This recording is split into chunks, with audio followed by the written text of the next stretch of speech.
as you grow older, conditioning starts to get you. And you then have to pretend. You then have to smile when you don't want. And you have to laugh when you least want it. You just have to pretend I'm strong, I've got it covered, I've got it taken care of, even though in your heart you might be scared, all crying. It is okay sometimes to do that. But when you start to pretend for yourself, then we have a problem. We have a serious problem. Then where will you feel free? If you start to pretend with yourself, there is no place to go. I'm reminded of a really old story I heard from a guru. Yesterday I told you about Lord Dattatreya briefly, and he stopped going for alms after that, and he would simply just send his bag, and he had invoked certain mantras through which he could do that. He would just send his bag, go collect the alms, and the bag would return to him. And Gorakshnath, one of the other siddhas, the saints, he saw this bag going in the air a few days, and he thought, I wonder whose bag is this? Must be some enlightened saint somehow with certain supernatural powers, just sending the bag for bhiksha and not going himself. So he asked his guru, Matsrendranath, and his guru said to him, I would recommend you don't look at that bag. He said, he's not somebody you want to mess up with. And Gorakshnath was also a siddha. He was not short of supernatural powers. He could not resist the temptation. He said, where I'm sitting, a bag is going like this. How come? So one day he pulled the bag down. And at the other end, Dattatreya kept waiting that my bag has not returned. So sun was about to set in. He would take his meal before sunset. And he thought, well, that's strange. Now I have to look for it. So he closed his eyes. He went inside. Through his inward eye, he saw where exactly the bag was. He went to Gorakshnath. And he said, well, I need my bag back. And Gorakshnath saw the radiance on his face, saw how amazing he was indeed. But he said, well, if you prove it to me that you're superior, then I will give you your bag back. Otherwise, this bag will stay with me. It could do me some service too. And they said, well, how should I prove it to you? What should we do? Is there anything that you can do and I can do it too?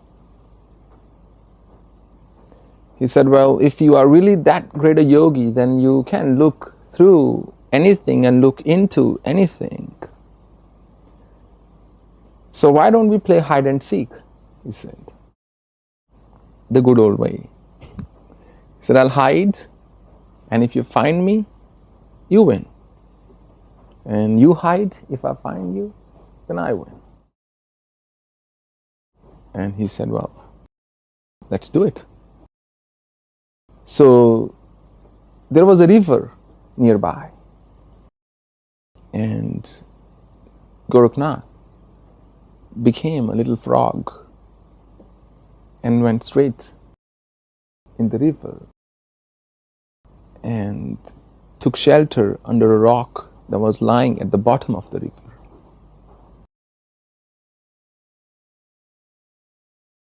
Dattatreya closed his eyes, saw where he was, went exactly that place and tapped him on the back. He said, "Wake up, I'm here." He said, "Oh, well, you found me," Gorakshnath said. And then Dattatreya said, "Now it's my turn to hide." He was holding a vessel of water, Gorakshnath. So Dattatreya became water and went inside the kamandal, the bowl, the vessel. Now, how do you separate water from water? It was not possible. But he didn't know he was in the water. And he went round looking the 14 worlds.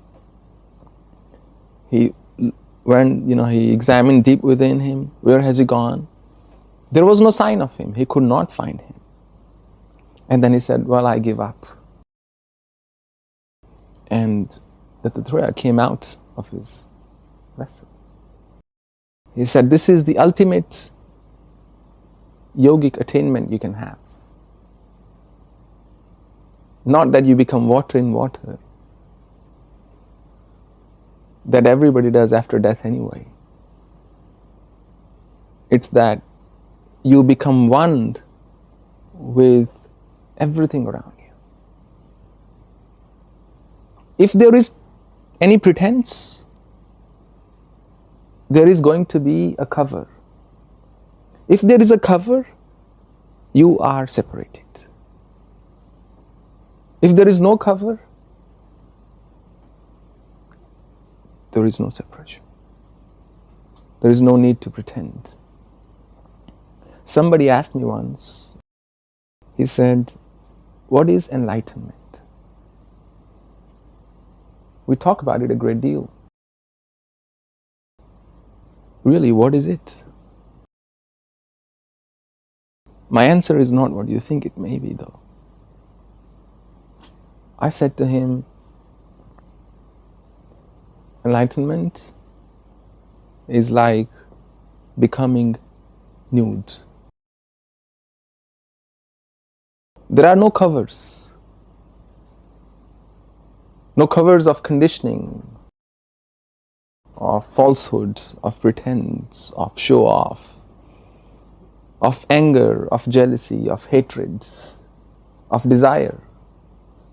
You just are in the present moment, in that state, most intimate with that supreme consciousness. You are connected to your source.